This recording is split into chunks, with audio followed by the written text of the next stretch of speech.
Hey, you guys remember somebody by the name of Ultimo Dragon? Yeah, look at that picture. Greatness. Let me take you back to the 90s. Now, I love Rey Mysterio as much as anybody else, but he would tell you he idolizes Ultimo Dragon. Do you know in 1996 he held 10 belts at one time? He held the IWGP Junior Heavyweight Championship, the J Crown New Japan Championship, the British Commonwealth Junior Heavyweight Championship, the NWA Junior World Heavyweight Championship, the NWA World Welterweight Championship, the UWA World Junior Light Heavyweight Championship, the WAR International Junior Heavyweight Championship, the WWA World Junior Light Heavyweight Championship, the WWF Light Heavyweight Championship, and the WCW Cruiserweight Championship. How the hell he had WWF and WCW titles out at the same time? I have no fucking idea. That shit was insane. And he's held way more titles than that. This was just one period of time where he held 10 titles at the same time. I'm like, the fuck? He could have literally came out to the same pay-per-view, fought in every match of the pay-per-view, and still had titles he needed to defend. Like, what the fuck? Not to mention his in-ring skills have never been matched, like, ever. Ultimo Dragon was the shit. How we going from Ultimo Dragon to Kane? Well, bottom line is, it's Kane. Remember 2003 Kane? Old Uncle Fester looking ass. Kane and Shane was a crazy-ass rivalry. The beef was real back then. They was kicking each other in dumpsters full of fire. Kane put jumper cables together to electrocute Shane's balls. What in all of the fun? To give him literal rides from hell and shit? Just watch this shit. Look at this. What the fuck? Yeah, that's how Kane looked after that. To back and forth hospital visits, to attacks in the hospitals, to more mayhem in hospitals. Kane destroying niggas.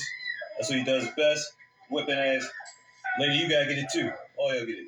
And what came from that? A brutal last man standing match, which Kane won, by the way, and the infamous ambulance match. But before the ambulance match the week before, for a change of pace, they both sat at a restaurant for a nice quiet dinner. Shit was ill. They was talking about having no compassion, no remorse. Kane was talking about the reason I electrocuted you because I wanted you to know the feeling of not having children. It was all about fear and death. They built it up to let you know only one person is leaving alive after this match. Boom. And then Survivor Series 2003, you had the Kane and Shane ambulance match. You just had the feeling whoever was getting in there wasn't coming back. Period. Kane and Shane. In kayfabe fashion, Jerry the King Lawler and Jim Ross built this up to let you know that Shane's gonna die. And we all believed him. Kane was ready. Shane hands in the air like, yeah, this is my last time on the earth. And then the bell rang. Right off the back of the steel steps and chairs, Shane jumped off the top rope and hit Kane against the steel chairs and the table. They fought all the way to the back. Shane hits Kane with a car and falls through a glass booth. Look at him with his boot sticking up. Any normal person would be done. But this is Kane we're talking about here. They literally beat each other with every part of the ambulance. Shane sets up Kane with a trash can and a board in his face, and then proceeds to do this. Jump kicks him right in his face.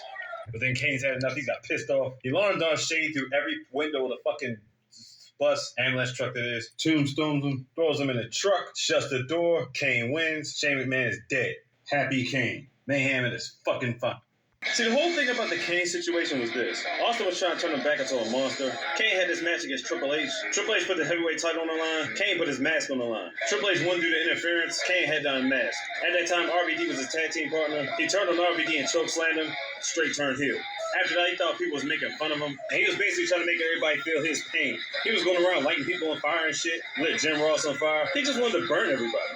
He felt all disfigured, but everybody just thought it was emotional pain because he didn't have any burn marks on his face. So they wondered why he kept the mask on all these years. So basically, he just felt it causing destruction. He tombstone Linda McMahon with some steel steps. Every time he came in the ring, they had to go there with police and keep him in shackles and shit. He had to ride a paddy wagon. He was the most dangerous person in wrestling at that point. Once he tombstone Linda McMahon with steel steps, that's when Shane came into play. And that's how that beef started. Mayhem destruction will always be Kane, and wrestling fans will always love it. It's Kane, goddammit. Kicking ass and whipping ass, and that's how we like it best. Kane in 2000.